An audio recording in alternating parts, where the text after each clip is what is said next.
For Ezio, since he's not an assassin at the beginning, I wanted to create this sense of even more brutality, even more viscerality into it, which is like you feel more the blade, you feel more that it's tough to assassinate someone. Real violence is brutal. You can't kill someone by just slashing at them with a sword. You know, when you kill someone, there's an effect. Your weapon reacts, you know, gets stuck in their bodies. You know, they react to you being hit. This is really one of the core concepts of combat. We want to just push it to the point where every time people see a move, they're like, or you want to show your friends. So you bring them over and you say, look at this when you do it, and they're all like, oh my God. That's what we wanted to bring.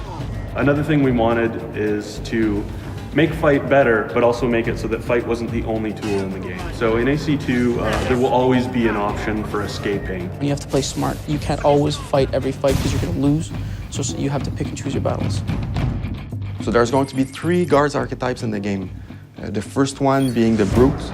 The Brute is going to be a huge challenge in terms of fighting. It's going to be strong. They are not very smart. They're your typical kind of big oafs. And they're very susceptible to sort of social gameplay. So you can blend, they'll never figure out that you're in a blend spot.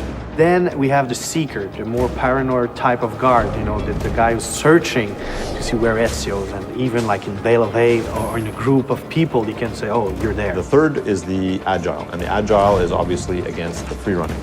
Not only is he good at catching you when you're free running, he can also do free running. The other thing that's really cool about the archetypes is that each one uses a special weapon. You can actually steal people's weapons now.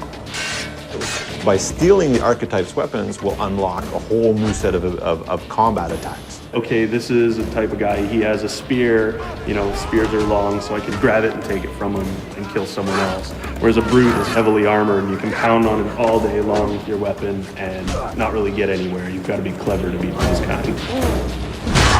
We made a technology that basically allows an AI to say, oh, okay, instead of just fleeing down a street, if I can capable, why not flee up a building or flee up a ladder or flee across free running elements or boats or whatever.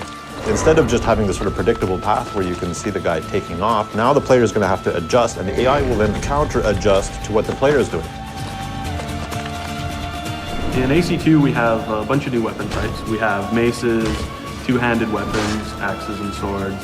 Hammers, spears, halberds, different types of daggers, hidden blades, 2 hidden blades.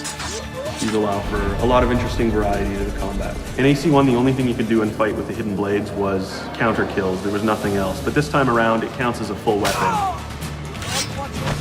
You're going to want to be more visceral. You're going to want to attack. You're going to want to kill. You're more of a badass.